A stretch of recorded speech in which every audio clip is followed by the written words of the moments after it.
Bonjour et bienvenue dans cet épisode spécial de l'été. Cette première saison de podcast « Je science donc je suis » se termine avec un jeu réunissant 3 membres de l'équipe ainsi qu'un invité surprise. Je suis Béatrice, la maîtresse de jeu, et je suis accompagnée d'Irène et Leïla de l'équipe podcast. Exceptionnellement, nous recevons Anthony, un auditeur assidu pour jouer avec nous. Le principe du jeu est le même que celui du Time's Up, mais en 2 manches. La maîtresse de jeu fait tout d'abord deviner des mots à l'aide de leur définition sur les thèmes scientifiques variés, ainsi que des mots liés à l'association « Je science donc je suis ». Pour le second round, les autres joueuses et joueurs doivent faire deviner les mêmes mots aux autres en utilisant un seul mot comme indice. Bonne écoute! Bonjour, je suis Béatrice et je suis membre de l'équipe podcast de Je science donc je suis. Je suis en Master 2 de microbiologie. Je vais tenir le rôle de maître du jeu pour cet épisode. Salut, moi c'est Leïla. Je suis également membre de l'équipe podcast de Je science donc je suis et j'écris aussi des articles pour l'association. Je rédige actuellement ma thèse de traitement du signal à Toulouse. Moi c'est Irène, je fais également partie de l'équipe podcast de Je science donc je suis. Vous avez peut-être déjà entendu ma voix comme celle de Leïla et de Béa dans Les Voix de la Science et dans Flash Science. Et je fais aussi une thèse en microbiologie. Aujourd'hui, on a un auditeur assidu qui nous a rejoint pour cet épisode un peu spécial. Anthony, est-ce que tu peux te présenter ? Bonjour, je suis Anthony, je suis infirmier dans un service de transplantation pulmonaire et j'ai aussi accessoirement une licence de biologie. Elle servira à répondre bien aux questions. Du coup, on va commencer par un tour d'entraînement. Donc, le premier mot à deviner, c'est un type de neurone dont la principale fonction est la formation de gaines de myéline qui entourent les fibres nerveuses, donc c'est-à-dire les axones. Vous voyez ou pas dans le neurone l'axone. Qui est-ce qui a mis l'emoji en premier ? Leïla, je pense. Parce que Ouais, je crois que toi, t'en avais mis un, mais Oui, c'était avant j'avais qu'on fasse mis la en question. dernier, ouais. D'accord, vas-y Leïla. Moi, je pense qu'avec mes connaissances d'SVT, je peux répondre, non ? Ouais. Je pense que, ouais, c'est des synapses ? Non. Pas du tout ? Non. Bon, c'était le seul mot, je voulais le placer, celui-là. Non, c'est pas une synapse. Okay. C'est assez précis, hein. C'est... Ah, vas-y Irène, alors balance. Moi, je pense à cellule gliale, mais je suis pas sûre. Pas loin, hein ? Vous m'avez perdu, là. J'en ai une autre si jamais personne ne se lance. Oligodendrocyte ? Oui, c'est ça. Quoi ça ? D'accord, ok. Je pensais que c'était un peu plus connu que ça. D'accord, bon. C'est dur, hein, parce que même en ayant fait de la bio, moi je suis un peu en mode... Vas-y, balance les noms de cellules du cerveau que tu connais. Il y en a une qui sera la bonne, mais j'ai un peu oublié ce qu'elle faisait. Bon, bah tant mieux que j'ai pris celui-là comme entraînement. Ouais, j'espère que... Bon, le reste c'est moins précis. Une synapse, c'est une cellule ou pas ? Je ne suis pas pro de neurosciences, hein. Si Sophia avait été là, elle aurait pu nous informer sur ça. Mais en gros, pour moi, la synapse, c'est l'endroit où il y a la transmission du message nerveux entre un neurone et un autre neurone. Ok, c'est un vide. En gros, c'est là où t'as tes cellules nerveuses qui partent un peu en étoile et au bout d'un chemin de la cellule nerveuse, rencontre une autre cellule nerveuse et en fait t'as la synapse qui va être le connecteur entre guillemets où t'as un petit vide avec des échanges d'ions notamment pour transmettre les messages voulus. Ok, c'est ça. Ouais, t'as tout type de neurotransmetteurs qui passent par là. Mais ça aurait été une question pour Sophia, mais aussi pour Sania, donc, qui est une autre membre de l'association qui bosse, elle, sur la sclérose en plaques, qui est une maladie où la myéline est particulièrement importante, quoi. Ouais, c'était la fin de la devinette. D'accord. J'allais justement en parler. J'allais dire, voilà, fini ta devinette, désolée. La gaine de myéline permet d'augmenter la vitesse de propagation et la fréquence des influx nerveux. Une seule de ces cellules est capable de myéliniser jusqu'à 50 axones. Et la dégénérescence de cette cellule joue un rôle dans de nombreuses maladies, dont la sclérose en plaques. Juste pour faire la fin de l'entraînement pour le second round, Leïla, quel mot tu choisirais pour faire deviner le mot oligodendrocyte ? Un mot ? Je dirais sclérose. Bon choix. C'est le seul truc que j'ai retenu. Ok, et du coup, lorsqu'on fera le second round, je vous donnerai les mots, mais pas dans le bon ordre, évidemment. Vous avez compris le principe ? Yes. Ok. J'ai pas bien compris le second round.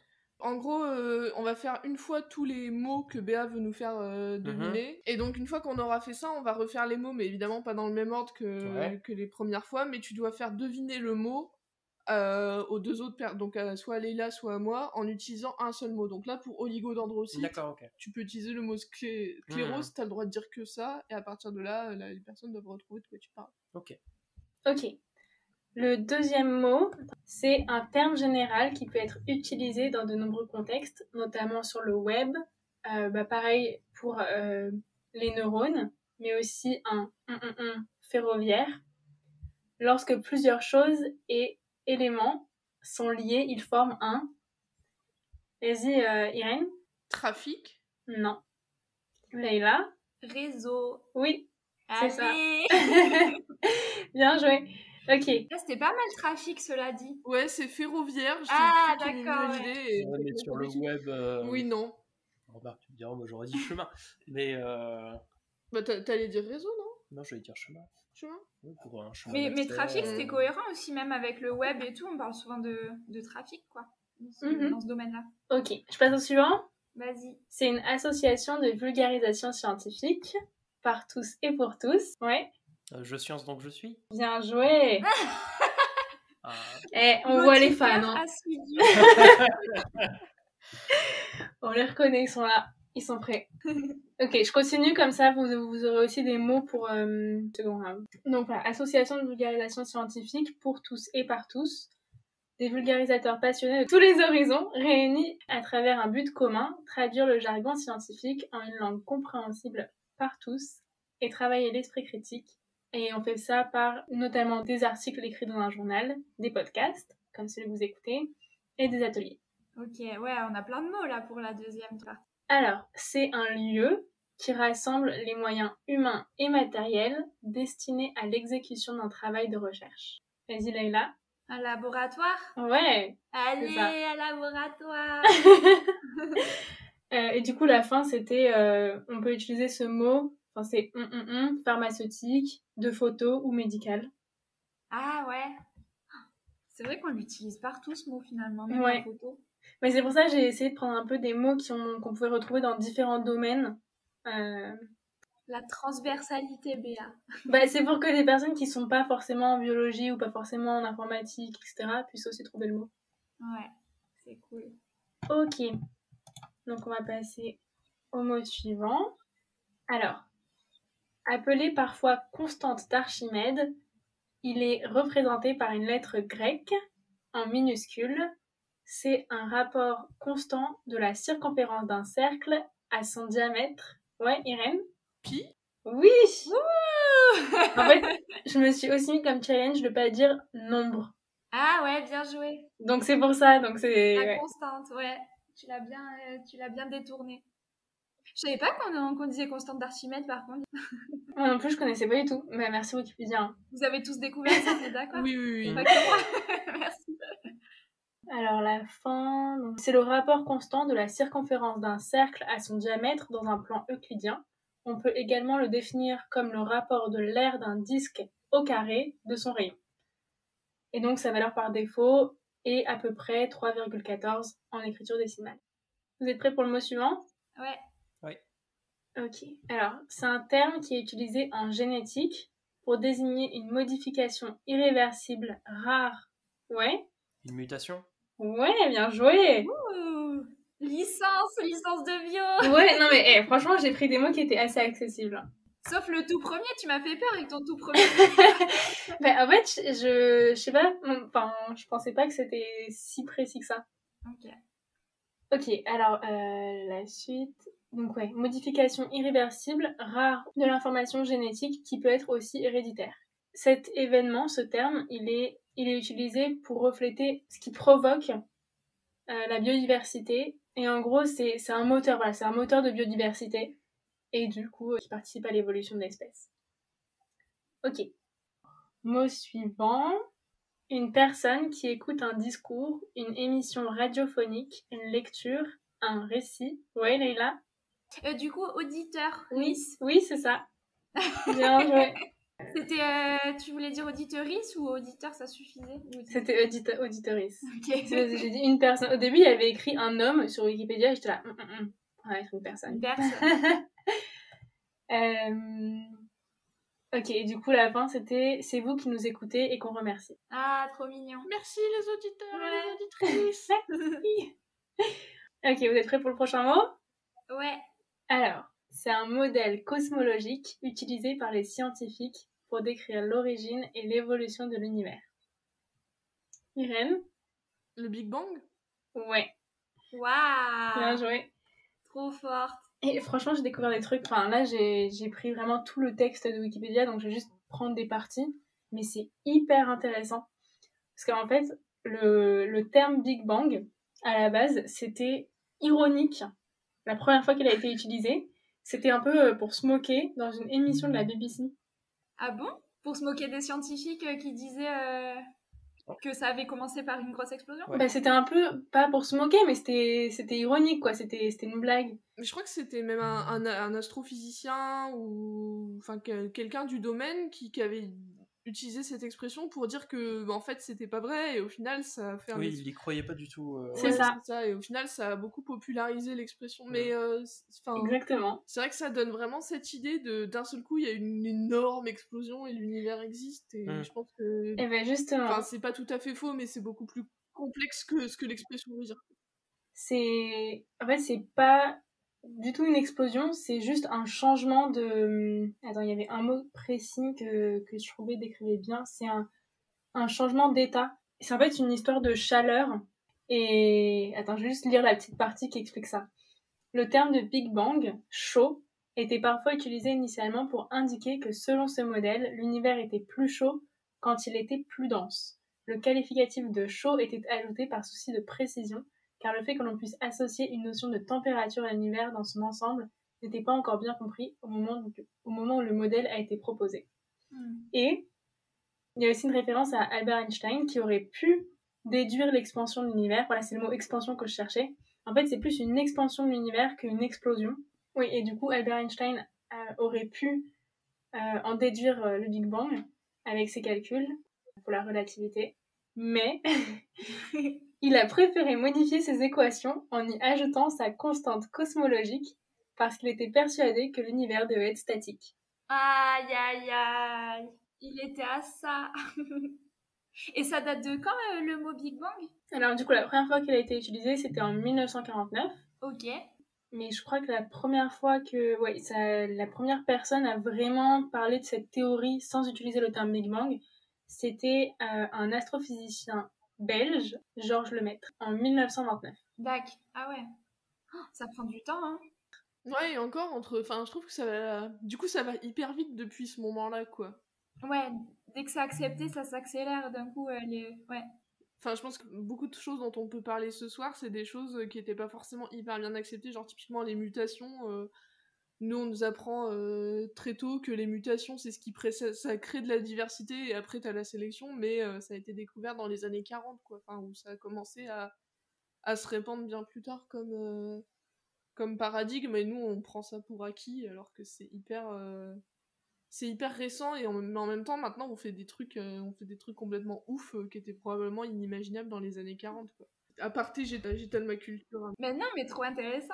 C'est trop bien. Ah, mais moi, j'ai adoré préparer l'épisode. Ah, t'as dû apprendre 1000 trucs, toi. T'as dû t'éclater. Au début, je voulais vraiment faire juste des devinettes assez simples avec des mots courants, et puis en fait, en lisant les définitions, je me suis dit, non, mais attends, faut en profiter pour faire découvrir à tout le monde, quoi, parce que en fait, c'est des mots qu'on utilise régulièrement en sciences, et on voit pas forcément toute la recherche et toute l'évolution de l'utilisation de ce terme et comment est-ce qu'il a été démocratisé. Et voilà, c'est hyper intéressant. Ok, le prochain, c'est une personne. Si vous connaissez pas cette personne, c'est pas grave. Moi, je voulais vraiment mettre cette personne parce que je suis fan. Mais c'est pas grave si vous la connaissez. C'est qui sa chanteuse préférée déjà? Irène, elle nous avait pas dit. Ça peut être un indice. Chanteuse préférée, c'est pas une chanteuse. Ah. Mais je crois que... Attends, il y a Irène qui a mis un... T'as une proposition, Irène, déjà? Ouais, j'ai envie de dire Sophia Richard. Non. Qui est la présidente de l'association, donc pour les auditeurs qui ne seraient pas au courant. Non, c'est pas Sophia, mais je crois que j'en avais déjà parlé lorsque Layla, je crois que oui, j'avais dit à un moment, on devait choisir une personne qu'on aimait beaucoup, qu'on admirait, et j'avais dit cette personne. Ouais, tu vois, je me souviens pas, c'est dommage, j'aurais dû y prêter plus attention. Du coup, c'est une femme. Son vrai prénom... Alors, je vous fais deviner le prénom qui est connu du public. Hein. Mais du coup, son vrai prénom, il ressemble un peu. C'est Hedwig. Je pense que ça se dit parce qu'elle est autrichienne. Elle est née en 1914 et elle est surtout connue pour sa beauté. À la base, elle a été nommée la plus belle femme du cinéma. Ouais. Eddie Lamar.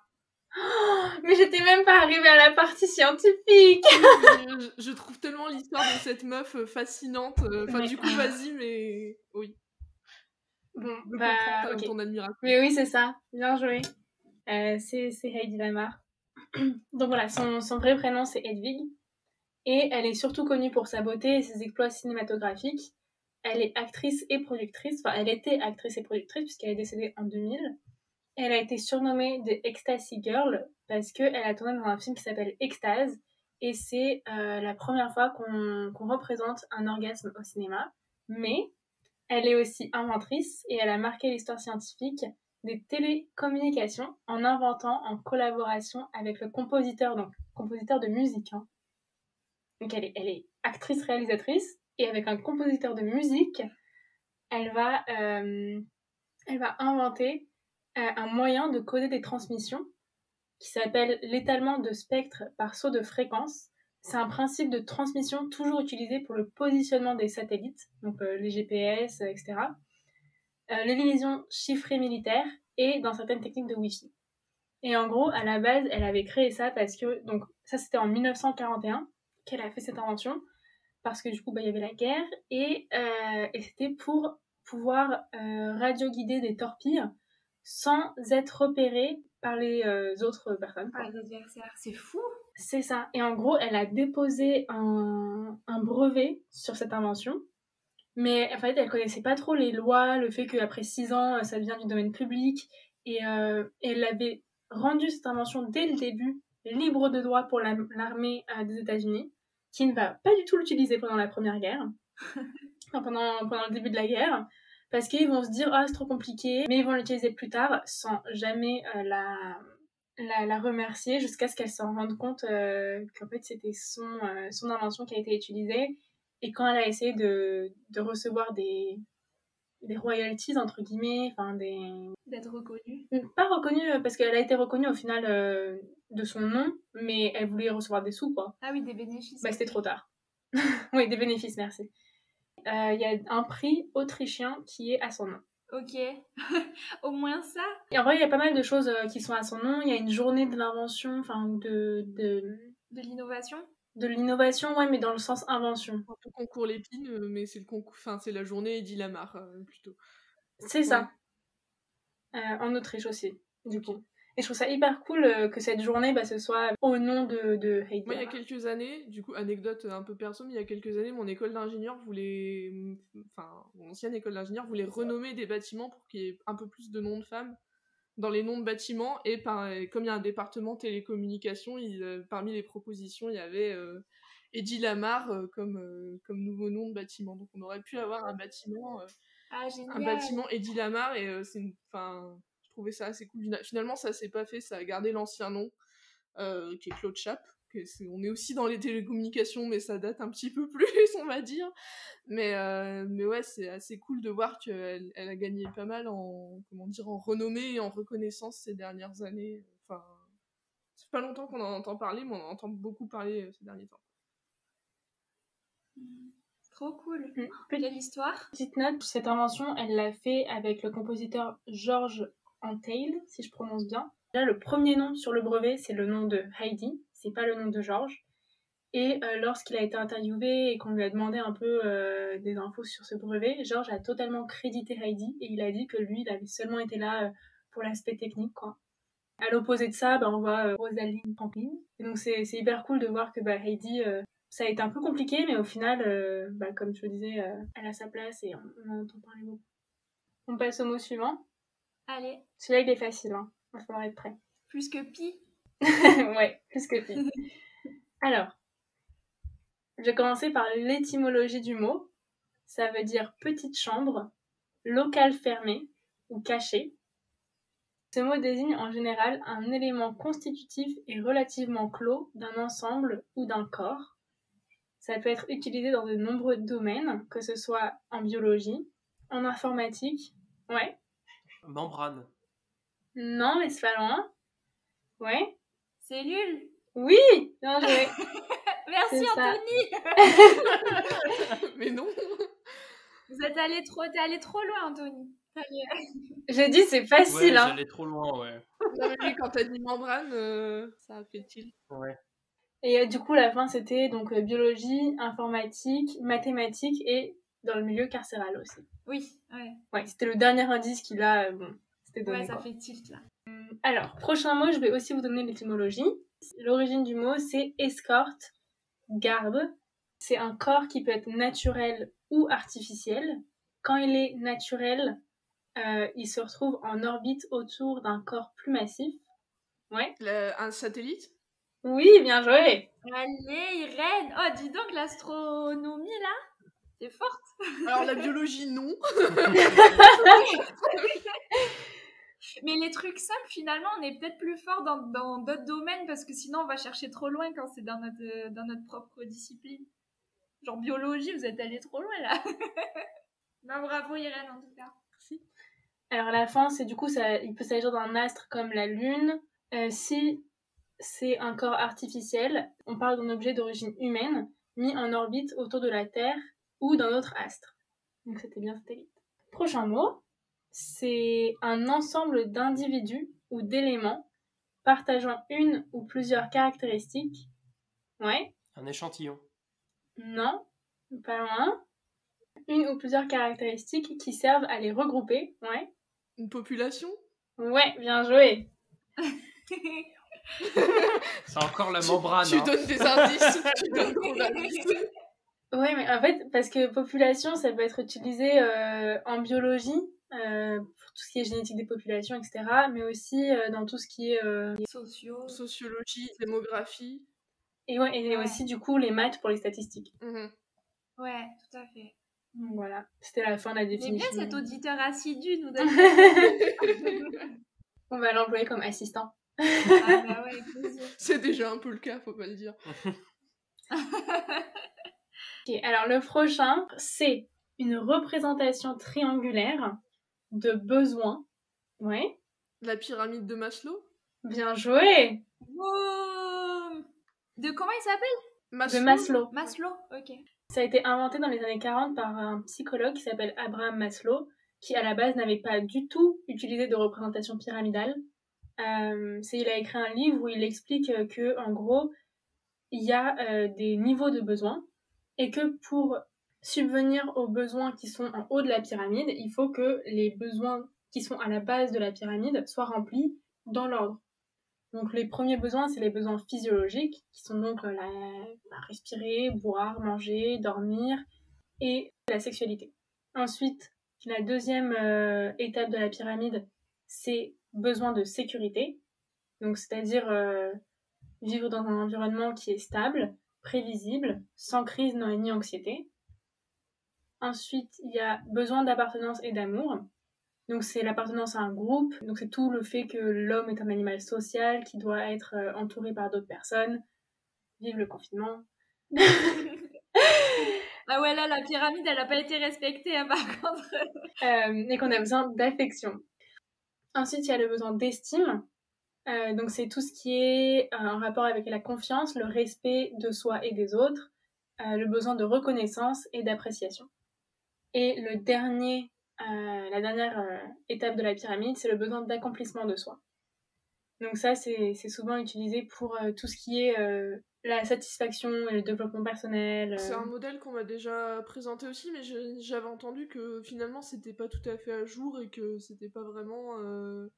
c'était pas tout à fait correct. Je sais pas si Anthony, tu connais un peu plus. Nous, dans les sciences infirmières, on utilise plus les 14 besoins de Virginia Anderson qui se basent un petit peu sur la pyramide de Maslow.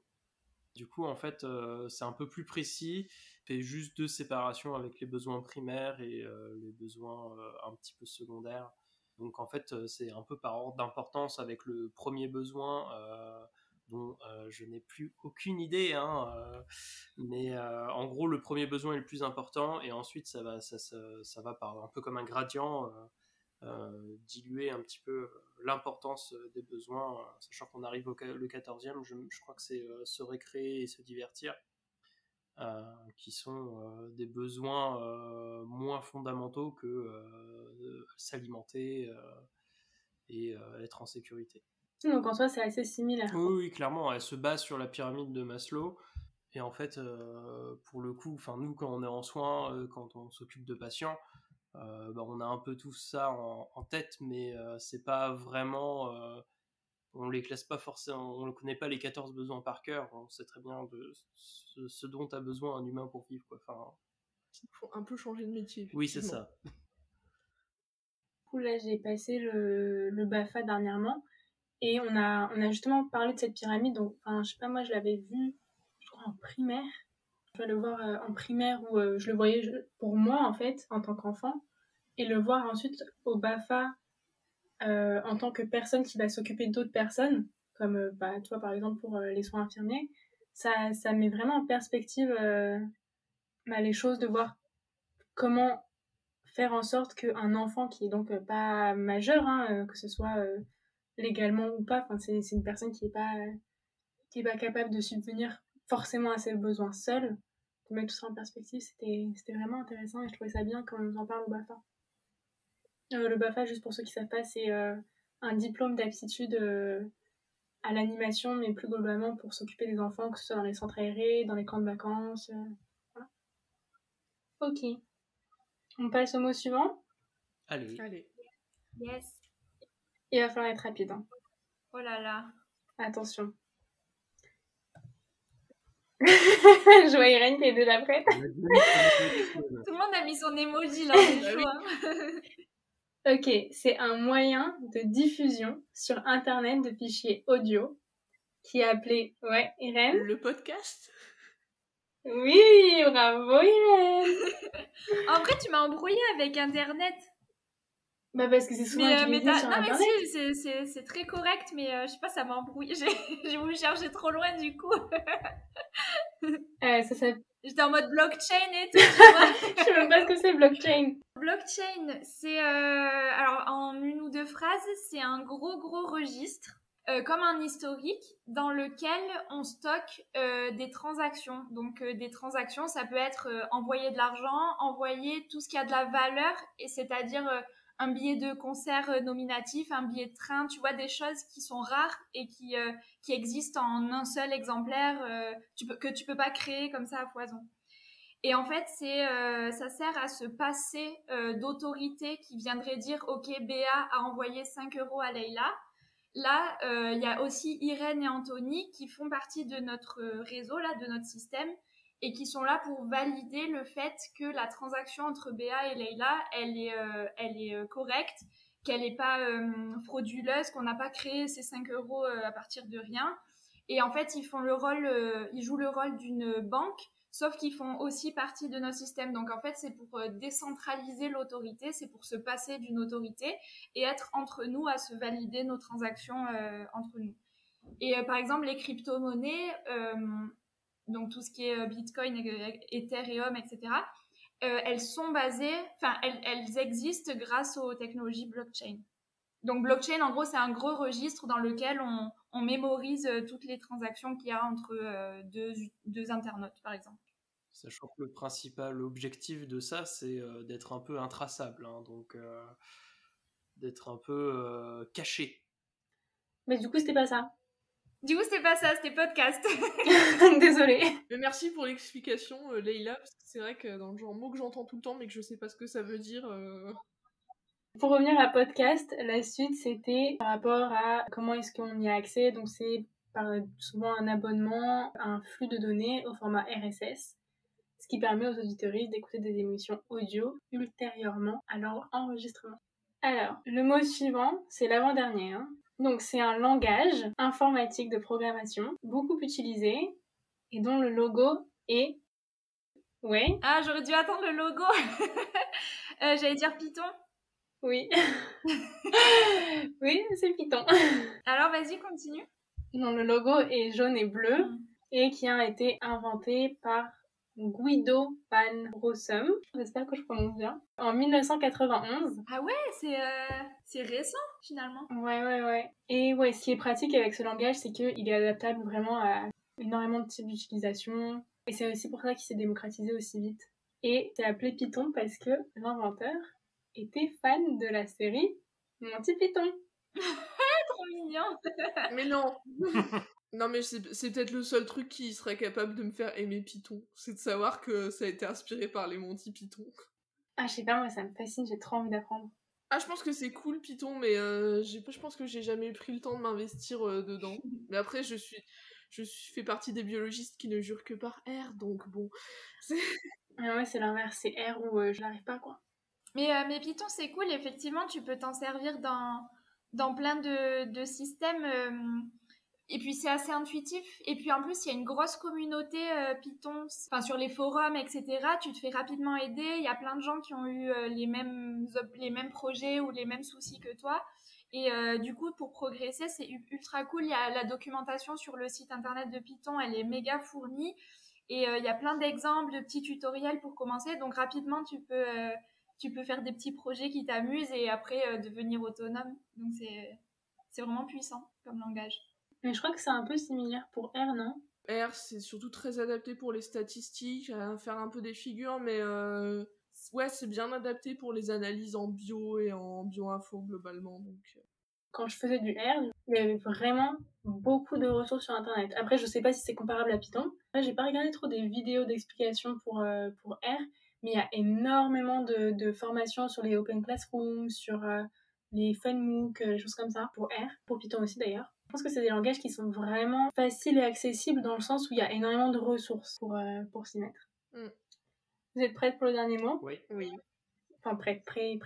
C'est une structure qui permet de stocker et de retrouver des informations structurées ou brutes, souvent en rapport avec un thème ou une activité. Celles-ci peuvent être de nature différente et plus ou moins reliées entre elles.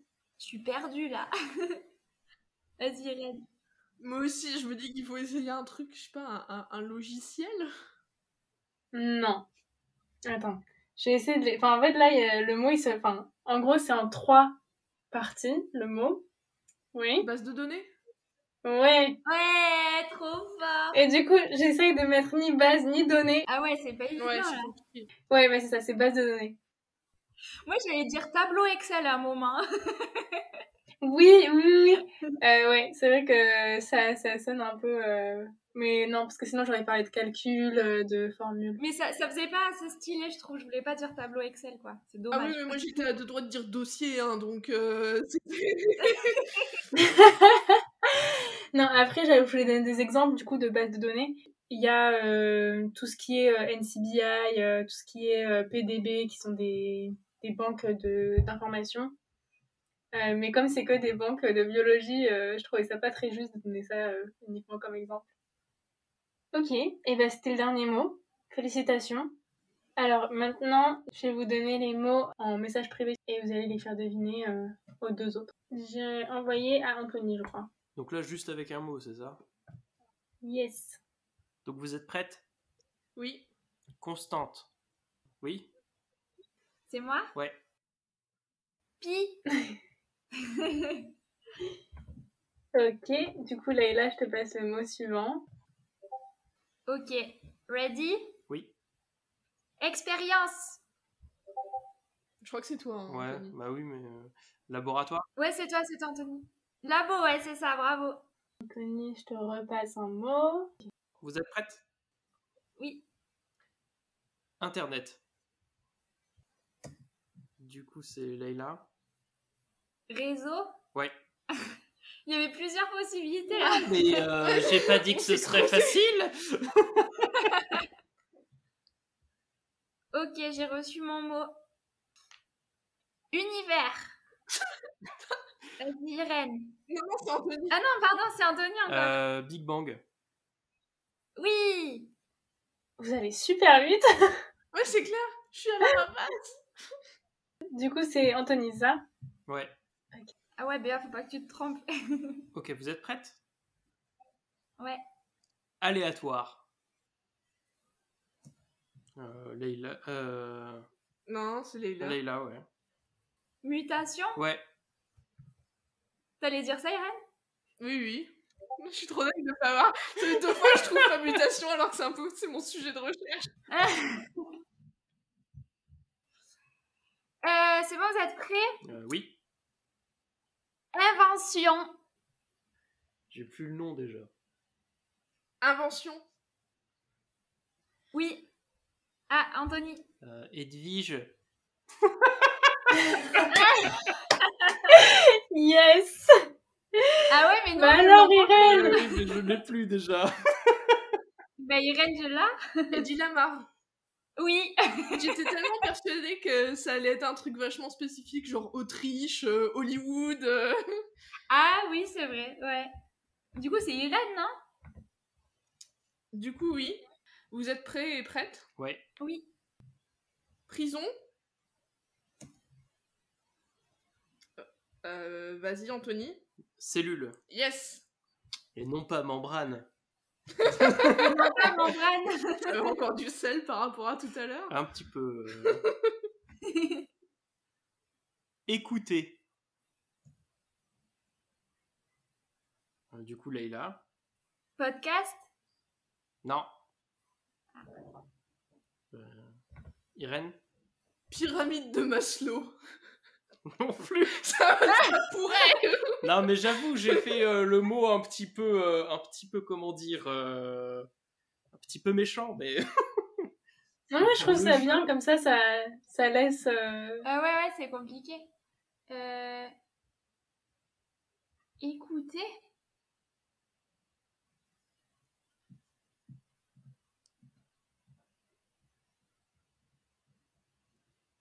T'as compris le lien, toi, Béa? Ok. Bah, podcast, c'était pas loin. Leïla. Auditeur, auditrice. Ouais. Merci, Béa. De rien. C'est moi qui dis le mot. C'est toi qui dois faire deviner. Enfin, c'est à moi de... Oui. Alors, attention. Sclérose. Ouais, Irène. Non, Ah c'est non, Anthony d'abord. Oui, pardon. Ah merde. C'est oligodendrocyte. Bien joué. Bravo. Oh là là, je suis contente de ne pas avoir eu à le prononcer, celui-là. Est-ce que vous êtes prête? Attends, j'ai pas mis mon emoji. Moi, je suis prête, c'est bon. Carré. Ok. Pyramide de Maslow. Je l'ai. Mais t'es trop méchant, pourquoi t'as fait ça? J'ai pensé à ça aussi. Non. C'est pas ça. Ah ouais. Non, c'est pas ça. Faudra nous expliquer après. Hein. Carré. Oui, je vous expliquerai après. Ah, je crois que je vois. Enfin, si je me souviens bien de... Ça se trouve, je suis complètement à côté. Là. Ah, j'ai compris. Oui? Vas-y, dis. Je suis donc je suis. Ouais. Ouais. JS2, quoi. Le carré du logo. Oui, je sais. Ah ouais, bah attends, je vais te trouver un truc perché, là, tu vas voir. Oui, moi, quand on me donne des mots, je vais pas droit au but. Sinon, j'aurais dit un peu Mais pertinent. pourquoi? Mais oui, c'est pour ça que j'ai pas répondu. Je me suis dit, mais non, ça peut pas être ça. Mais non, mais moi, je cherche compliqué. J'avoue que j'avais pas compris. Hein. Ah, vous êtes prêts? Et prêtes? Ouais. Yes. GPS. Ah, je fais pareil qu'Anthony, hein, c'est pas mon problème. Ah, il a trouvé peut-être. Vas-y. Satellite. Oui. Bah, si vous êtes prête, vous me dites. Ouais. Ethnie. Population. Ouais. Béa, elle s'amuse à faire les liens entre ce qu'on dit et les mots qu'elle nous envoie. Surtout que je suis pas du tout dans les mots de la définition, hein, mais... Vous êtes prêts? Oui. Ouais. Serpent. Leïla. Python. Yes. Ok, vous êtes prêts, prêtes? Oui. Ouais. Le Nil.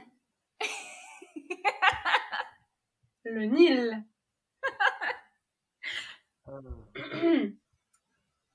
Béa, t'as compris? Pour Python, à la limite, j'aurais pu comprendre. Genre très très loin. Mais si, t'as compris, Béa. J'ai compris. Le Nil. Non mais oui, du coup, bah oui, effectivement. Ouais, genre le cours d'eau, là, le fleuve. Le Python, le Nil.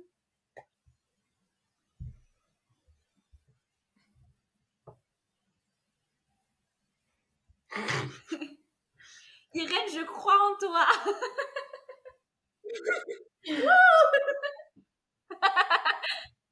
Il faut aller de point en point.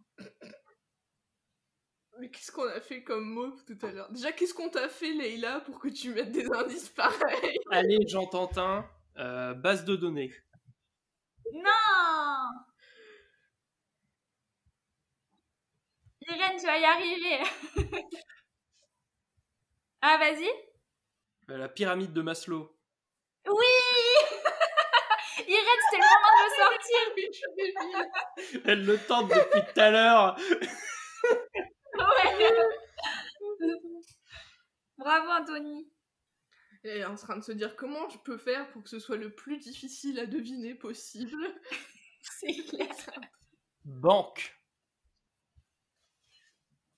Leïla. Base de données? Ouais. C'est parce que Béa, tout à l'heure, à la fin de la définition, elle a dit banque. Ouais, j'étais à ça de dire Wikipédia, hein, mais j'étais pas sûr que ça corresponde.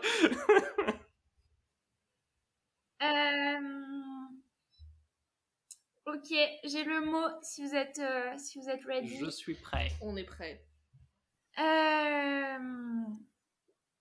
Mince, qu'est-ce que je voulais dire? Ah oui, divertissement.